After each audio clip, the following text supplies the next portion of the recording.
welcome to my channel! This is going to be a spoiler-filled reading vlog for the Spanish Love Deception. So, for my book club, Happily Ever Afters, that I have on the Fable app, we are reading for the month of January, the Spanish Love Deception. I've already started it. I finished one book last night that it was a book that I had won from Goodreads that I needed to get read. I read that and I got done with it, and then I had more time, but I was like I need to start the Spanish Love Deception, but I don't really feel like vlogging tonight. I mean, good news, not much is, stuff has happened in the book, but not tons. I think I'm like 25% of the way through now. So I'm gonna talk, what that's about. So this is about this girl named Catalina, whose sister is getting married. The best man is Catalina's ex-boyfriend. And it's been 6 years since they broke up. She's over him, but she hasn't gotten anybody else yet. And she found out that he's engaged. So when she found out that he was engaged, she blurted to her, I believe it was her mom, her sister, someone in her family, she blurted out that she had a boyfriend and she was bringing him to Spain to her sister's wedding. Problem is, she doesn't have a boyfriend. So the book starts off with Catalina telling her best friend, Rosie, that she needs to find a date to take to the wedding to, pretend to be her boyfriend. And this guy named Aaron Blackford, who I'm confused about exactly why they're, rivals. This is almost like enemies to lovers, but it's also fake dating.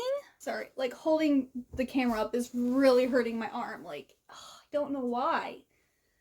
But anyway, this guy, Aaron Blackford, shows up and he's standing behind her and he's like, I'll be your date. And she was just trying to ignore him and continue talking to her friend Rosie. Catalina's like, has he gone away? Has he left? And she goes, no, I think he's serious.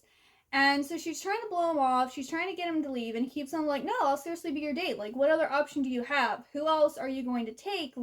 I'm willing to go and be your date for this wedding. She ends up not really giving him an answer. Just kind of go away, leave me alone. Which I would have taken that as a no.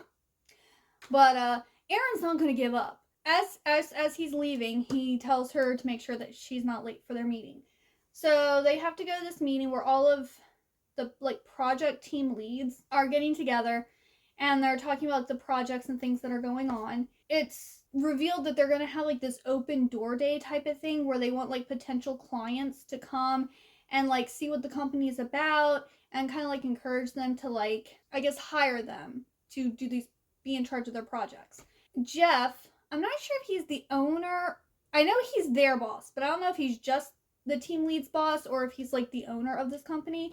But he told this other, newer project team lead that Catalina needed to be in charge of the open door day. And, some sexist stuff was thrown around about how, because she's a woman, she should know how to, do basically, a party. It's in her blood. She should just know how to do it, and it shouldn't take that much work. But, she's really swamped. I think a comment that was made it sound like one of her people under her was on maternity leave because she's like, oh, I'm already covering for this other girl. One of the guys goes, oh, yeah, well, we don't have that problem, or something, which made me believe she was covering for this other girl because she had had a baby, which a man cannot have. So, a lot of sexist things happened during this meeting. Was not good. So later that night, Catalina is trying to plan this open door day that she has no idea what to do. And Aaron Blackford shows up. And he kind of forcibly helps her. And she's like, I don't need your help, go away, leave me alone. He goes, no, I'm gonna help you. And he gives her a homemade granola bar. And he's just being really sweet and nice. The next day, Catalina's out walking in the rain to, I believe, the subway to get to her house, or I guess her apartment actually. And Aaron sees her walking and he pulls over and tells her to get in the car. Of course, she throws a fit about this. And he finally gets her into the car and he drives her home. They agree to fake date. He brings up again, he goes, you never, told me, gave me an answer, I'll be your date. And she's like, why do you want to be my date? And he goes, well, because you need help and, different stuff. And she goes, well, what do you get out of it? What, why would you help me if you don't need something in return? And he goes, well, okay, how about this? How about you be my date for one night? So she's like, okay, one night? I mean, when we go to Spain, it's going to have to be a whole weekend thing. And he goes, no, one night's fine. So he told her that he needs her to be his date for the next day at 7 p.m. and she needs to wear a ball gown. And that's all he tells her, and he leaves. So she's trying to find something to wear the next day and can't figure out exactly. She's like, I don't know where we're going. I don't know what we're doing. I don't know what to wear. So she messaged him and she's like, I need more info. Please send the details. And then he goes, I'll be there in an hour. She's like, okay. So he shows up. She opens the door. And he is in this tuxedo. He apparently looks all sleek and hot and cool. And so she is looking him up and down. And she's just like, oh. She's like, why is he so attractive? And she's in a robe and barefoot. And he's just like, what are you doing? And she's like, what do you mean? He goes, why? You're ogling me. And you're not even ready to go. And she's like, I don't know what to wear. He goes, I told you a ball gown. And she goes, that doesn't tell me anything. And so of course they're bickering. She finally gets more information. They're going to this charity gala type thing. So she had bought this dress that she had never worn because she doesn't really go to things like that. So she's in the bathroom getting ready. Aaron comes and knocks on the door and she ignores him. He knocks again. She continues to ignore him. So then he opens the door as she's putting on her shoes. And she's like, what are you doing? She's like, what if I was naked? He goes, well, you weren't. And she goes, but I could have been. And he goes, well, you didn't answer. And she's like, I didn't want to answer. And of course, then he's looking her all up and down. And she's like, oh, this is the best thing I had. I hope it's okay. And he's like, it'll do. And she's just like, it'll do? So it's really cute so far. I kind of like it because she's comparing Aaron Blackford to Superman and Clark Kent. And Superman is my favorite superhero. I love Superman. The whole dark hair, bright blue eyes, nice, tall, broad chest. Yes, I am here for it.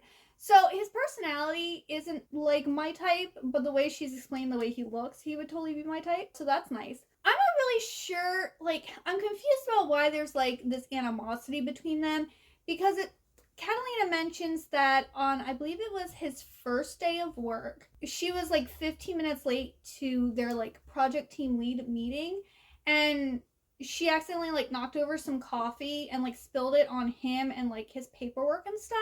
So I can understand why he's upset at her. And then she made a comment that on his second day, she heard him talking to Jeff saying that he didn't want to work with her ever, that he'd rather work with anybody else than her. And so that really hurt her feelings, and she really took that to heart, and so she's held it against him ever since. But she had in her mind, he also doesn't like her, but I'm not getting that from him. Why would he offer to be her date? And he's also very insistent about wanting to be her date for this wedding. So I'm thinking he has a thing for her. I can understand why he would have something against her, but I don't understand why she has something against him. He made a comment to the boss, his second day in, but why does his opinion matter? She still has her job, and it's not it doesn't seem to affected her position. It's not the boss brought her in and wanted to know what she had done to make Aaron not like her. I could understand if that had played out. If he had said that and then, she got reprimanded or got put on a development plan, or, if there was some consequence besides just Aaron saying, I don't want to work with her ever. But she didn't hear the reason why. Who knows? Maybe he was instantly attracted to her, and I might be right here. That he was instantly attracted to her, and he didn't think that he could work with her because, she would be a distraction for him. I'm thinking that might be what it is.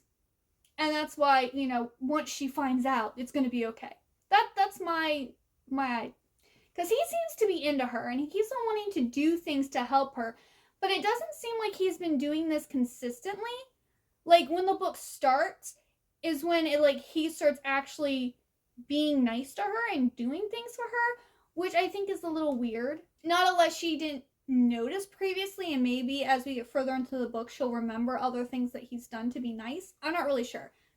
But yeah, that's what I got so far. I will fill you in probably once maybe I get to the 50% mark. I don't think this book, or this reading vlog, is going to be as long as Once Upon a Broken Heart, because not a lot happens. So there's scenes, and the scenes all take a whole lot of pages, But you know what I'm saying? It's just a lot of like angst and bickering, and it's not like shocking, revealing things, you know, like in Once Upon a Broken Heart. So I think this is going to be a much shorter reading vlog. That's my thought anyway. But yes, I will talk to you soon. Alright, everyone. Happy Thursday. I got to 43% in the Spanish Love Deception last night. My goal was to get to 50%, but I ended up going to bed like an hour earlier than normal because I wasn't feeling very well. Not like sick, but if you're a woman, you understand. So, like, basically 3 plot thingies have happened. They go to the charity gala, and Catalina finds out that they're having, like, a bachelor auction, and Aaron Blackford is one of the bachelors that is being auctioned off. So he wanted Catalina to come with him to bid for him, and then he would pay for the bid, because he, I guess, doesn't want to go on a date with anybody. This is like the 3rd time he's done it, and I guess he's gone on dates twice now with other women, and he like takes them to like the welfare society to like clean kennels and play with the dogs and stuff like that. But I guess the girls haven't been happy with this date that he's done, so he's like, I want you to bid. I don't care how much it is. Make sure you win, and I'll pay. So he's basically going to pay for himself, and the gala is to promote like the welfare society. And she's like, oh, he likes puppies, he has a heart, you know. So her and then this, she called her the Lady in Red, were like viciously bidding, and Catalina luckily won. And then she's like, oh, do we actually have to go on the date together, or, you know, like, is there some contract that actually has to be fulfilled, or are you just, this not going to happen? So he's like, oh no, we can go on a date if you want to. And then I think it's the next day or like the beginning of the next work week, they have a meeting with their boss, Jeff, and like everyone in their division is there. And he announces that Aaron is going to be taking over his position and that he's going to be moving into a different like position at the company. And everyone's shocked. Aaron knew that this was coming, but he didn't know it was going to be happening so soon. Like, he didn't tell Aaron that he was making this announcement. And so Catalina finds out and is freaking out because, like, this guy that she's fake dating and is supposed to go to her sister's wedding with is now going to be her boss. So she basically tells him that the deal's over, that he doesn't need to worry about it. He's going to be her boss, and, you know, they can, like, be friends or something like that. And Aaron's like, I don't want to be your friend. And she's just like, okay, well, we don't have to be friends, whatever, but you don't have to worry about this deal anymore. You don't have to do it. And he goes, but you don't have any other option. Like, he clearly wants to be her date to this wedding for some reason. I'm thinking he likes her. So then he's like, you know what? I have work to do. We'll talk about this later. And then 2 weeks pass, and they don't have any more conversations. And then she's like, I don't want to say she's becoming anorexic, but she is eating, like, not eating enough that she ends up passing out at work late at night. And, like, the only other person in the office building is Aaron Blackford. So he finds her shortly after she faints, and he gets some food into her, and, you know, they have a conversation, talk, and then he drives her home, and then he's trying to convince her again to let him go to Spain with her and be her date. And she's like, and it's like 3 days away at this point now. I'm thinking, did he already buy a ticket? Like, if you haven't bought a ticket to Spain and have your passport and stuff, how are you going to get this done in 3 days? But he's like adamant that he wants to go to Spain with her. He's making some comments throughout the book. Like, he made a comment about how she always surprises him, and like makes comments about, like, clearly he's noticed her and has listened to her and her conversations. Like, for when she passed out, he was just like, you know, what's going on? You haven't been eating. You used to always have, like, food in your hand, and you were always eating. And now, like, I never see you with food. And she goes, oh, yeah, haha, yeah, I'm the snack lady. I'm always, you know, shoving food in my mouth. And apparently my body was starting to show. And he goes, you look fine. So, yeah, I believe I stopped off where, like, I think they agreed to go. Sorry, it was late at night, and I wasn't feeling well, so I'm pretty sure they agreed that he was going to go to Spain. Yes, he is going to go to Spain with her, and he went and bought her tacos. He bought her 5 tacos, fish tacos, from, I guess, this like food truck that she likes and he also likes. And then he put his phone number into her phone and told her to send him her flight details to make sure that she ate and got some sleep. So that's where I ended. I'm on chapter 12 right now. I haven't started yet, but chapter 12 is the next one. So yeah, I'm liking it, but like it just, I'm thinking this is like a slow burn romance or like a one-sided type of thing. Because I have a feeling like Aaron Blackford has it hard for her, and he just, or bad for her, I guess. He has it bad for her, and he just doesn't know how to let her know that he's into her. So he's like trying to like let her know that he's been paying attention to her, and then trying to help out with things. And then I'm wondering if, because it seemed like he's been paying attention to her this whole time, but he's been super like helpful and more like wanting to spend time with her and do things for her recently. And I wonder if it's because he found out that he was going to be becoming her boss. So he's like, I don't have much time left to like form a relationship with her, because once I become a boss, it's going to be too late. Because he did say he knew that it was coming. His promotion, he just didn't think it was this soon. So I'm wondering if that's why he jumped on the, okay, I gotta start paying attention to Catalina, and I want to go to this trip to Spain so that she can really like get to know him and like him. That's what I'm thinking.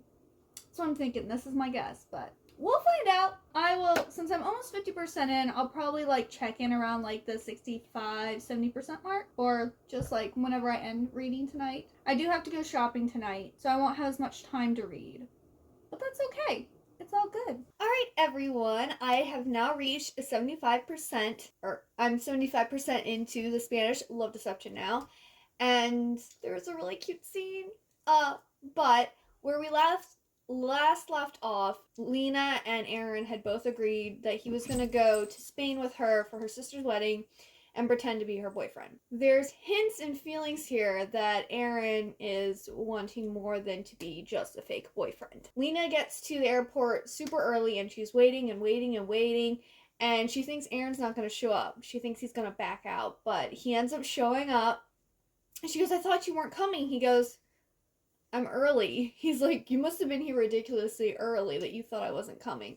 And so then he picks on her about how much luggage she has, since they're only going to be there for 3 days, and she's bought like 2 huge bags with her. They get on the plane and they have, you know, some little banter and stuff, and then they get to Spain. Her parents have an apartment, I believe, that they rent out to people, and so they're going to be staying in that apartment. And there is a room with a twin bed, and then there's like a double bed with like a ensuite bathroom. Well, they think they're having the apartment to themselves.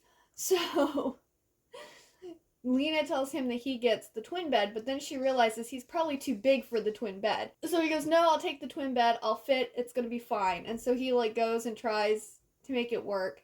And then he like breaks the bed and basically kind of like falls into the mattress.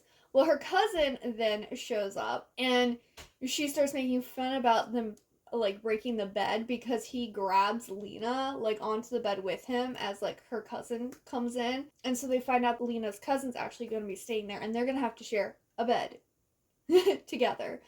And Lena's like, oh, it's going to be fine. No big deal. You know, we're just 2 co-workers going to be sharing a bed together. Later that day, they're having like the bachelor and bachelorette party, but they're doing a soccer match. So like the bachelorette team is one team and the bachelor team is another team. The bride had ordered shirts, like team shirts for both the bachelorettes and the bachelors. Well, the bachelor's shirts came in the smallest size, so none of the guys could wear the shirts. So the bride is like, well, why don't you guys just go shirtless, you know? You always expect girls to take off their clothes. Why don't you take off your clothes for us? All the guys start taking off their clothes. And, of course, Aaron is, like, one of the last ones. And he takes it off. And apparently he has, like, the perfect chiseled chest that looks like it's made out of stone. And Lena, of course, is just like, ah! And is completely ogling him and in awe of his chest. So they play the game. And the guys end up winning. But, like, at the end, when, like, I guess Aaron makes the winning score, he, like, picks up Lena as she's, like, getting ready to, like, face plant on the field. He, like, picks her up and is running with her over his shoulder. And then, like, after that, he starts picking her up a lot. Like, he just, like, picks her up and puts her on her lap, or, like, stands up and shakes people's hands while he's, like, holding her and stuff, and I'm like, okay. And he's also making it kind of really clear that he wants more from Lena than, like, their fake dating. But she's still like, is he just really good at pretending to be my boyfriend, or is he actually wanting more? Like, she's completely confused. And she learns a little bit about his background. Like, apparently his dad was, I guess, like a scout for football players.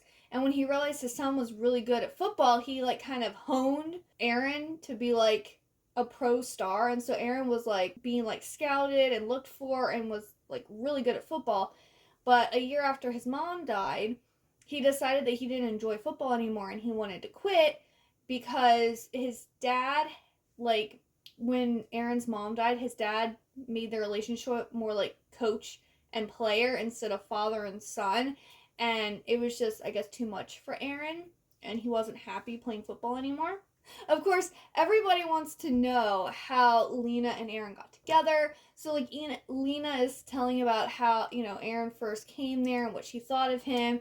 And then Aaron starts talking about what happened between him and her, about her coming and giving him the welcome gift and how he treated her and how he felt horrible about that and how he continued to act a little standoffish and whatnot for a while. But then he decided that he was actually going to, like, prove to her that he was worth getting to know and that she needed him. And so the story was so close to, like, reality that she's like, oh my goodness, like, does he actually like me? Like, what's going on here? And I'm enjoying the book, but I feel like this would have benefited from a dual point of view. So, like, getting Catalina's perspective and Aaron's perspective, because we're only getting her perspective and, like, what she's thinking of the situation and how she's perceiving what he says, but we're not really getting his point of view. And I think in this instance, it would have been really great to get both points of view. Oh, and we're also learning the guy, her ex-boyfriend, was actually her college professor.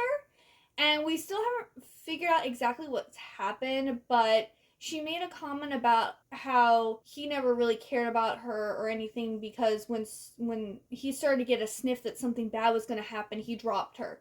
So I'm wondering if, like, administration got involved and, like, she got in trouble or something. He was supposed to be bringing his fiancée to the wedding, and then he said that she couldn't come because she had to work. Does she really have to work, or did he just make up that he has a fiancé? Because he also is kind of seeming a little upset and, like, almost threatened by Aaron, even though him and Lena aren't together. Daniel, who's the ex-boyfriend, and Lena are no longer together.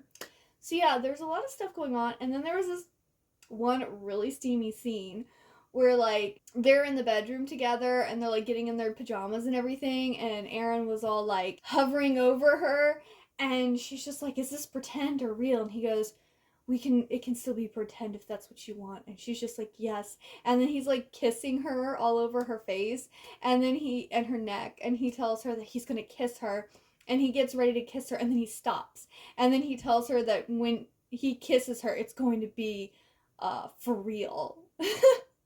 And whew, it was steamy. So we've gotten one steamy scene so far, which is exciting. But yeah, it's the day before the wedding, so I don't know what's going to happen next, but I guess I will check in if something really good and juicy happens, or once I finish the book. We'll see what happens. Hey everyone! So I finished reading The Spanish Love Deception. To continue where I left off, Catalina's sister's wedding happened, and, like, at the reception, like, her and Aaron kind of, like, sneak away. I think they go outside, but it might just be, like, a hallway away from everyone else, and they kind of get, like, hot and heavy. So there's kind of a good steamy scene there. And then they go back to the apartment where they're staying, and we get some really good, smutty, steamy, romantic scenes, which is, like, amazing, which probably was the best part of the book, honestly. The romance between Catalina and Aaron is, like, really good. Like, the romantic, steamy scenes are is choice. They talk and they've kind of like established now that they have like a real relationship, like they're really girlfriend and boyfriend now. But Catalina is still concerned with the fact that Aaron is going to be her boss here shortly. So Aaron's like, we'll figure it out. They fly back together. She stays at his place. It almost felt like Aaron was asking her to move in with him without actually saying, I want you to move in with me. Of course, they have to go to work then the next day. Catalina's telling her friend Rosie about what happened and like what's going on with her and Aaron. And that guy Gerald, who's like misogynistic and like really talks down about women and it's just nasty and a lot of people have issues with him, comes over and starts picking on Catalina about her dating Aaron and like points out the fact that Aaron helped her with the open door day. He's just basically bullying her about this, which is bringing back insecurities because her ex-boyfriend was her professor in college. And we found out that their relationship fell apart because she started getting harassed by people saying that she was basically dating the professor because to get a good grade, and that implying that she might have been sleeping or having relationships with other professors and different things. And so she kind of got harassed about it. I believe the guy's name is Daniel. Daniel did nothing to stick up for her. He basically was just like, ooh, things are getting complicated here and it's causing a scene and making issues, so we're done type of thing. So she's very insecure with that like power balance thing. So she confronts Aaron and she's like, I can't do this. You're going to be my boss. Like, I can't be in this type of relationship. I don't know what to do. I mentally just can't like handle this. So of course he gets mad and leaves, and then she doesn't see or hear from him for several days. He's not at work and she's like really concerned about him. So she gets called into HR because people reported what Gerald had done to her in like the lunchroom area, and they were concerned and didn't think it was appropriate the way that he acted. And so Catalina's like, wait, people are on my side. They don't actually think the same way as Gerald? Like, I'm so confused. Like, she's not used to having people support her and to actually have people accept the relationship between her and Aaron. HR tells her that she should also file a formal complaint because they can't do anything against Gerald unless she actually puts in a complaint against him. Then she finds out that Aaron's dad is in, I believe, ICU back in Seattle, Washington, and he had to fly there to like be with him. When she realizes that not everyone is against her and that her and Aaron might actually work, and Aaron had actually also already gone to HR to see if there was going to be an issue with them being together since he was going to be her superior, and apparently there's no rule at their office place that's taboo or whatever. So she decides to get on a plane and fly to Seattle, Washington, hire a cab, and go to all the hospitals where they treat whatever type of cancer Aaron's dad has to go and find him. She finds him. He's shocked to see her. She tells him what happened and, everything. And yeah, they end up being a couple. It's really romantic. It's really sweet. So my overall thoughts on the book. It was really cute. The romantic scenes are really nice. I feel like we should have I mentioned this earlier, but I feel like it should have been either the book should have been from Aaron's perspective, or we should have gotten a dual perspective where we are getting Catalina and Aaron's. Because I feel like Aaron was the main driving force of this relationship, because it comes off as like a enemies to lovers office workplace like romance starting off. But like they're not really enemies. And Aaron has like this long, deep-seated crush on her since like day 1 or day 2 of him working there. And he really regrets the way that he treated her, and he wishes that he had more up front and like been more, like taken the leap to like let her know that he was interested in her sooner so that they could have had more time together. So it would have been interesting, because he tells her all this, but like to actually get into his mind and see what he's thinking, because Catalina's like lost this whole time and she's completely oblivious to the fact that this man has a huge crush on her. So yeah, I just feel like we should have gotten more from Aaron's perspective and like his thoughts and feelings and like the way he decides to go about and do things, because like the plot overall was kind of meh. Like the story itself, like the whole like thing that was keeping them apart, and then the misunderstanding, like all of that just kind of fell flat in my opinion and wasn't very believable. But like all the romance scenes were great. So yeah, I gave this a 3 out of 5 stars because I did enjoy parts of it, but as a whole, not as amazing as like The Love Hypothesis. So, there we go. Because I know that's another book, like The Spanish Love Deception and like The Love Hypothesis were kind of like the two big romance books that came out in 2021 that everyone was talking about. I prefer The Love Hypothesis. Plus, it also wasn't as long. Like, I just felt like there was a lot of extra scenes that weren't needed, or they should have been from Aaron's perspective versus everything being from Catalina's perspective. So yeah, I hope you all enjoyed this book, and I hope you look forward to reading our next book, March's pick for Happily Ever Afters, which is the book club that I host on the Fable app. It's going to be Daughter of the Moon Goddess by Su Lin Tan. So, if you're wanting to read that book, because it is, I believe, the February Fairy Loot box book. So I haven't actually gotten my copy yet because my box hasn't arrived. I believe Fairy Loot is, I didn't realize at the time when I chose this as the March pick that it was going to be in the Fairy Loot box. And I also didn't realize that, because I believe the book came out back in January. So they came out with it in February. Whatever. Fairy Loot's probably going to have a read along in March for it. I'm doing it, so if you wanted to join in, I will be doing a full spoiler-filled reading vlog for that book too, because that's what I've decided to do for now. Once we get more participants, I might do a live show or something, but for now I'm just doing dedicated spoiler-filled vlogs for my book club picks. So yes, comment down below a heart if you read The Spanish Love Deception. And also, if you're planning on reading Daughter of the Moon Goddess, put a little moon emoji down there too. That way I know who is participating and or who wants to participate in the book club. And I really hope to see you next time. Bye-bye!